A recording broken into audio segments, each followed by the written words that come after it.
માનુકવાની ભાગોળે આવેલું વિચેશ્વર મહાદેવ.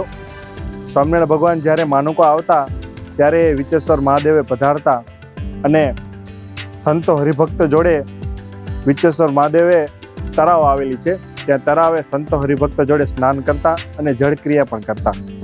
અને સ્વામિનારાયણ ભગવાન ત્યાંથી જ લોટો ભરી અને તળાવને કિનારે શંકરનું મંદિર આવેલું છે, ત્યાં શંકરના મંદિરે અભિષેક કરતા અને પછી શંકરના મંદિરે સામે બેસી અને સભા પણ કરતા.